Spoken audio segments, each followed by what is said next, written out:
sauver ce pays. Et la seule façon de sauver ce pays, c'est passer à la 4e République. Je sais que c'est une question difficile.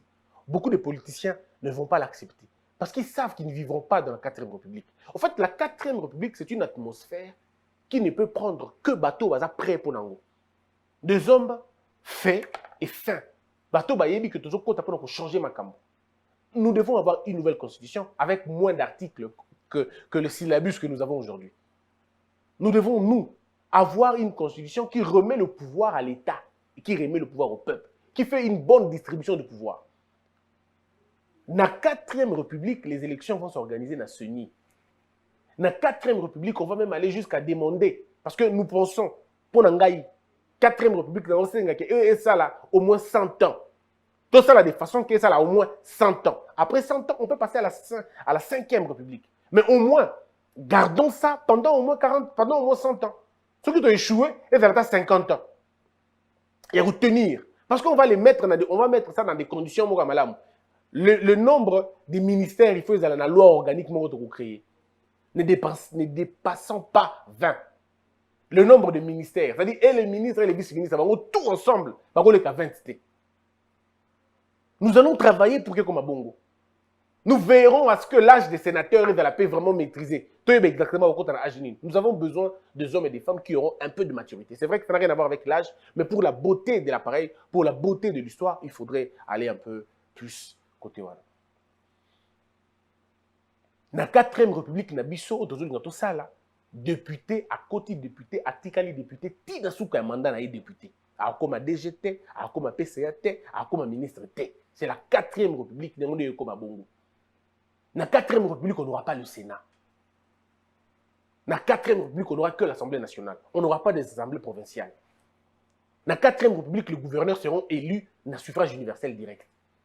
Dans la 4e République. Vous imaginez un peu? Dans la 4e République des pères et des mères.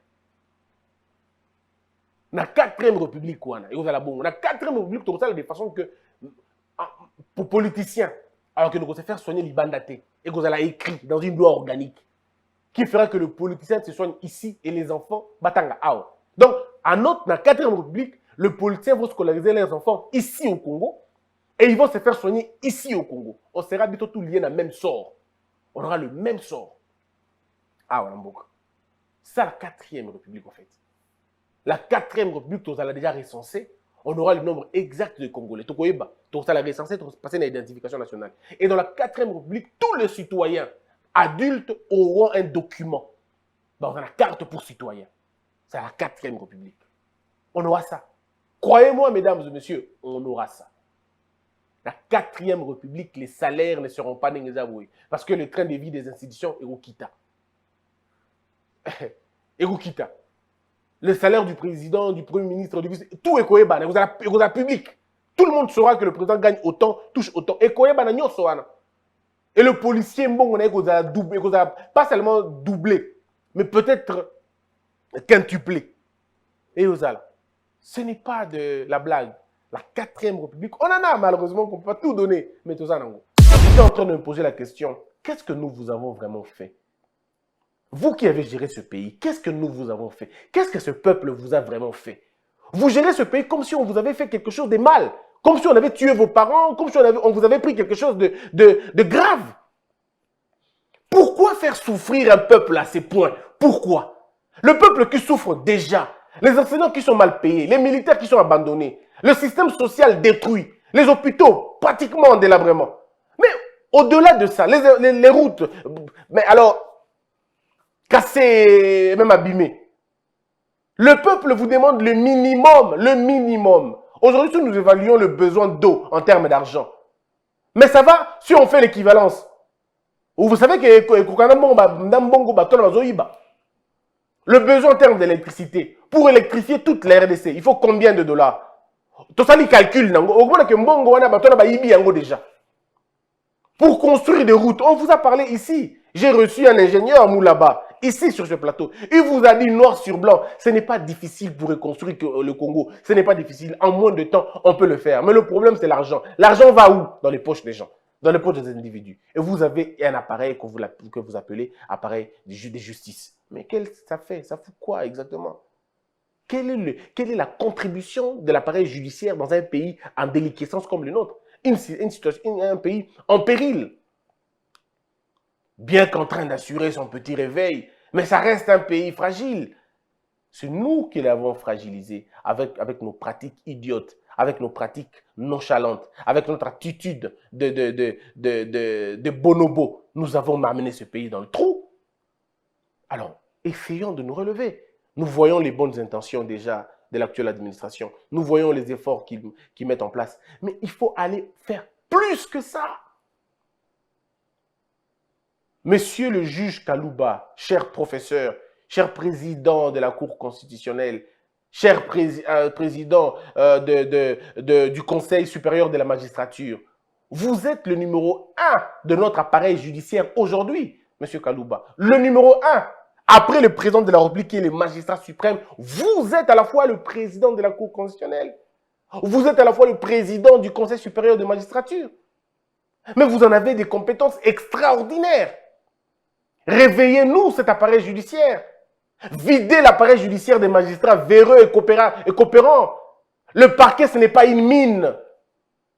Le parquet ou l'appareil judiciaire ou le conseil magistrat, ce n'est pas pour être des riches. C'est des gens qui vivent le minimum. Ils ont besoin du minimum. Mais ce n'est pas des hommes riches. Quand on veut être riche, on ne fait pas la magistrature. Quand on veut être riche, on ne fait pas la politique. Quand on veut être riche, on ne va pas enseigner. Quand on veut être riche, on fait le commerce, on fait les affaires, on fait l'art, on fait autre chose. On devient riche là-bas. Mais on ne devient pas riche en étant dans les services publics. Non, on ne devient pas riche comme ça. Comment voulez-vous que les magistrats clament leur opulence? Certains d'ailleurs clament leur opulence. Monsieur le juge Kalouba, vous avez devant vous la responsabilité historique de nettoyer l'appareil judiciaire. Et je foi en votre mandat. Je sais que vous allez savoir distinguer le bien et le mal. Je sais que vous allez savoir sortir ce pays de la compromission. Je sais que vous pouvez le faire. Et je vous souhaite toutes les chances du monde pour arriver à le faire. Faites-le bien. Le chef de l'État lobby que une femme doit azosenga, que moi aussi, à remplacer. Mais c'est tout à fait normal. On a été dirigé dans ce pays pendant 60 ans. Il n'y a jamais eu de femme président de la République. Pourquoi pas maintenant? Mais le problème, ça c'est un souhait du président. Le problème, c'est un souhait du président. Mais est-ce qu'on est prêt? Je peux vous garantir, sans vous faire rire, on n'est pas encore prêt d'avoir une présidente. Ah, les gens vont dire, non mais je vous dis, mes frères, tout qu'un réalisme, on n'est pas encore prêt. Non, on n'est pas prêt. La femme, maintenant, elle peut postuler. Ça ne marchera pas. Madame, il faut quoi postuler? Simbaïté, non? Elle a été combattue par qui? Par des femmes. Regardez l'Assemblée nationale. La majorité du peuple congolais, c'est des jeunes et des femmes. Est-ce que vous avez vu 50% des femmes au Parlement? Mais qui vote pour femmes? Ceux qui votent les hommes, là, ce sont les femmes. Et généralement, dans le quota des femmes, ceux qui votent les femmes, c'est plutôt les hommes. Allez voir, vous allez vous rendre compte que la plupart des bateaux à Votarabassi, les Armibali, ce n'est pas les femmes. Les femmes, d'abord, elles-mêmes ne s'entraident pas. Elles ne s'aiment pas, elles ne se soutiennent pas. Bah, déjà, on a la logique na bango. Culturellement, déjà, la femme, on lui a dit que moi, ça tombe en bocate. Culturellement. Elle sait. Elle a ça dans sa tête. Moi, ça tombe en bocate. Vous avez certains pasteurs qui disent même que le rôle, la place de la femme, c'est dans la cuisine. Est-ce que vous imaginez? Un pasteur, il dit qu'il est pasteur, mais le rôle de la place de la femme, c'est dans l'église. Et vous avez des hommes qui ne portent que les pantalons, bien sûr. Des hommes qui n'ont que les pantalons. À Télémabi, oui, dis la vérité, Loba. Alors, si vous avez déjà une culture comme ça, dans une assemblée où il y a les femmes, et puis les femmes applaudissent. Elles ont été à l'école, elles ont fait les études, mais elles pensent que leur place, c'est à la cuisine. Et puis elles applaudissent un pasteur comme ça, elles continuent de suivre un message comme ça. Alors dites-moi, qu'est-ce que vous voulez? Donc à un moment donné, on peut dire ce que l'on veut, mais la réalité, elle est tout autre. Vous avez encore la conception de la femme pour le mariage. La femme, c'est pour le mariage. Elle doit être mariée, et puis elle doit faire des enfants. Point barre. Vous avez encore dans certaines églises, on dit la femme doit se taire. La femme doit se taire. Certaines églises prêchent même que la femme ne peut pas prendre l'autorité sur l'homme. Alors, à partir de quel moment cette femme-là va ambitionner devenir président de la République? Ou à partir de quel moment cette femme-là va voter pour que notre femme prenne de l'autorité? Parce que c'est en contradiction directe avec la prédication qu'elle a reçue à l'église. Alors, si déjà au niveau de la famille, on dit à la fille, yo, salamaka chokobala, Hein, moi aussi, Libala, moi aussi, Nzoto. On apprend à la femme à embellir son corps, à embellir son visage, et puis voilà, à mettre un peu de valeur sur son popotin. Mais on ne l'apprend pas à construire son cerveau, à construire sa personnalité. On ne l'apprend pas l'indépendance financière. On ne l'apprend pas l'indépendance de la pensée. On ne l'apprend pas ça, malheureusement. Donc on peut tout dire, on peut faire de beaux textes, on peut faire de beaux discours, comme j'entends dans TikTok. Ce sont des beaux messages de révolution, mais il y a un mur qu'il faut détruire. C'est la culture. Oui. Et encore quand ça atteint des proportions à l'église, c'est compliqué. Il faut atteindre ça d'abord là-bas. Là, c'est là qu'il faut atteindre. Si vous n'atteignez pas ça, bon, vous faites des blagues. Donc le chef de l'État peut souhaiter. Le chef de l'État fait un appel aux femmes pour dire, voici moi en tant que président, je voudrais que Bino Pebo à le niveau. Mais les femmes doivent d'abord s'affranchir elles-mêmes avant que Bissot Miba ait affranchir Bango. Elles doivent d'abord elles-mêmes le faire. Moi, quand j'aurai ma propre fille, quand j'aurai ma fille, je lui dirai que petite, tu n'es pas faite que pour le mariage. Tu es bonne à tout faire. Tu es bonne à être politicienne, tu es bonne à être militaire, tu es bonne à être judoka, karatéka. Tu dois faire ce que tu penses faire. Et tu ne dois pas être prise en charge par un homme. Ça, c'est ce que je dirai à ma fille. Et il n'y aura pas un travail que Christian Philippe va faire que ma fille ne fera pas. Ils vont tous faire la même chose. Christian va faire la vaisselle. Christian va faire il va laver les habits. Comme sa sœur va rouler une moto ou un vélo. Et même dans le jeu, ils auront tout le goût possible. Je ne vais pas enlever la féminité de ma fille, mais en même temps, je lui dirai, écoute, ce n'est pas une excuse d'être femme. Ce n'est pas une excuse. Et ça, c'est une conception. Le chef de l'État voulant un débat, les gens prennent ça pour de la blague. Oh non, c'est Olive Lembe, tout ça. Mais attendez. Le problème, c'est pas. On vous dit, Congolais va bien à Yangwana. Aux l'accès Sanza, et aux la Moussapi. C'est ça le malheur du Congolais. On lui montre la lune, lui, il regarde le doigt. On dit non, monsieur. On dit, hein, il faut que les femmes se réveillent pour qu'elles deviennent des présidents de la République. Et le chef de l'État dit, je suis prêt maintenant. Pas demain, maintenant. Je veux être remplacé par une femme. Mais c'est plus qu'éloquent que ça. C'est plus qu'éloquent, non? Maintenant, si vous, dans vos familles, vous ne prenez pas ça comme un débat, si vous, dans vos familles, vous n'en parlez pas, si vous, dans vos familles, vous ne faites pas de ça des véritables questions de débat, ben alors, c'est à vous le problème. Mais, techniquement, c'est pas encore prêt. Pas du tout, pas encore prêt. Quand on voit pratiquement, c'est pas encore le moment. Je crois qu'il faut qu'on fasse encore beaucoup d'efforts. Il faut qu'on éduque convenablement nos enfants. Il faut qu'on détruise l'édifice de l'éducation à ma Béwana pour remplacer sur de bonnes valeurs. Madame Kende bien quoi. 90% des femmes congolaises pensent que leur vie est là pour Namibali. Excusez-moi de le dire, mais c'est comme ça. Moi, je rencontre les filles tous les jours, mais dans leur tête, dans leur subconscient, elles pensent être prises en charge par des hommes. La preuve, va avec une fille congolaise dans un restaurant. Elle va te regarder avant de payer l'addition. Elle sait de façon naturelle que c'est toi qui payes l'addition. Elle sait ça. Donc il y a un gros foot addition. Il y a un benguier. Il y a un foot. Ou même, attention, il y a un invité. Il y a un restaurant. Mais c'est pour que toi, tu payes. Celui de commis pour une fête. Toutes les filles, pour la plupart des cas, demandent des cadeaux. Et d'ailleurs, laissez-moi vous dire une chose. Le téléphone que les filles tiennent entre leurs mains, à Kinshasa, 80% c'est des téléphones achetés par les hommes. Les mèches achetées par les hommes. Leurs propres vêtements achetés par les hommes. L'argent de poche par les hommes. Alors, à quand en maturité, on a déjà, pour nous, qu'une femme paye l'addition, c'est un motif de André Assoupillé. Dans sa tête. Ce qui, moi, ça peut se on dirait Assombi Bolingo. Tu vois un peu. Donc, ça dit, culturellement, dans sa tête, elle est faite pour recevoir de l'argent de l'homme. Ça ne marche pas. Ça ne marche pas. Il faut que la femme comprenne que mes besoins élémentaires, je dois les accomplir personnellement. Les femmes doivent atteindre ce niveau-là de ne pas utiliser leur corps, mais plutôt leur cerveau. Les femmes n'ont pas que n'ont pas que ça. Une femme, ce n'est pas que le corps, ce n'est pas que le beau popotin. Avoir un beau bassin, c'est bien. Avoir un ventre plat, c'est bien. Avoir des couilles charnues, c'est bien. Avoir des lèvres pulpeuses, c'est bien. Avoir des yeux comme une gazelle, c'est beau, c'est merveilleux, c'est bien. Mais excusez-moi de vous le dire, le cerveau rempli d'une femme est plus sexy que ses paires de rondeurs. Excusez-moi de vous le dire. Et quelqu'un a même dit, lorsque le cerveau est rempli de conscience et de connaissances, les jambes ne s'ouvrent pas malencontreusement. Ça peut choquer, mais c'est ça en fait. Les femmes qui connaissent, on ne se moque pas d'elles, on ne blague pas avec elles. une femme qui connaît, une femme qui pense, une femme qui réfléchit. Non, on ne s'amuse pas avec elle. Et pas moi, encore une fois. Ça, c'est le Saint Branham.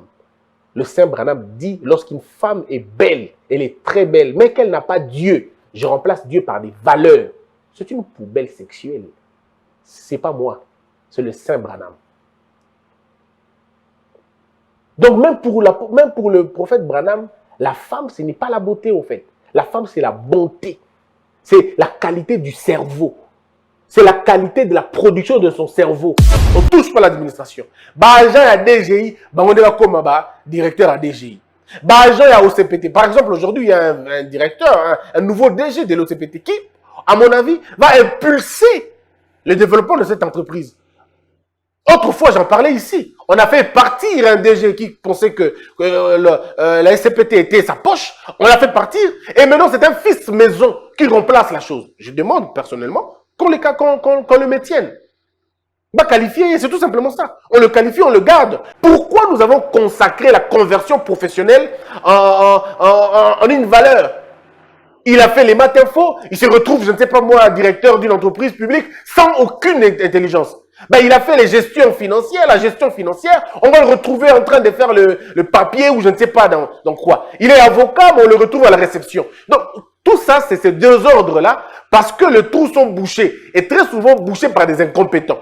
Vous allez vous rendre compte que, dans un secteur où on demande des experts, dans un secteur où on demande des techniciens, vous trouvez des théoriciens là-bas, et les techniciens sont ailleurs. On se pose des questions, mais comment ça se passe? Justement parce que les bonnes places sont occupées par des mauvaises personnes. Ça devient un véritable problème.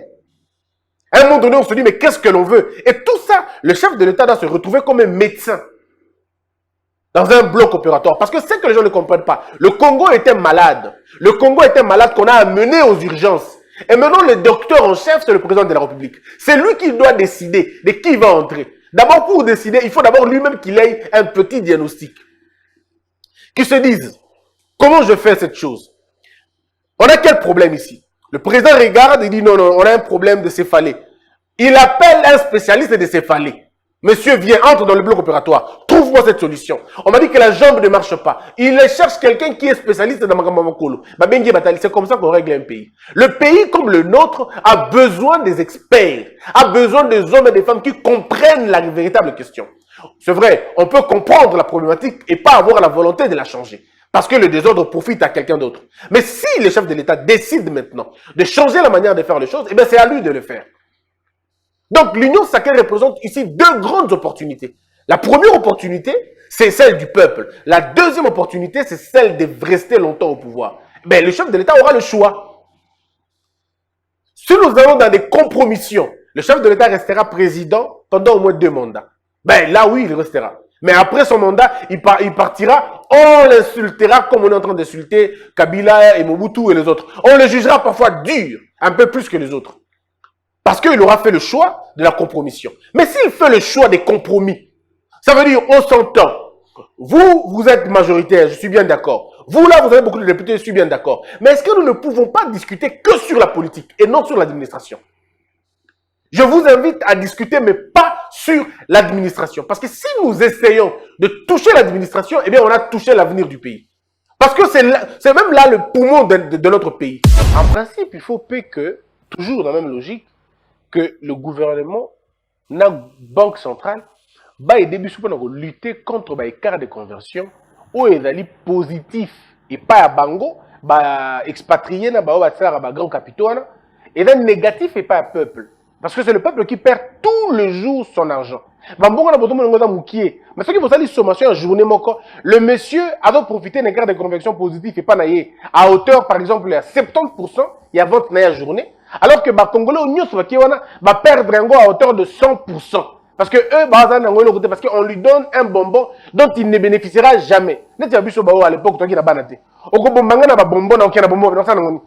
ça dit, vous me donnez une chose qui ne va pas me servir. Mais moi, je vous donne une chose qui va vous enrichir. Monique, comme moi, mon problème. Alors aidez-nous véritablement à cela.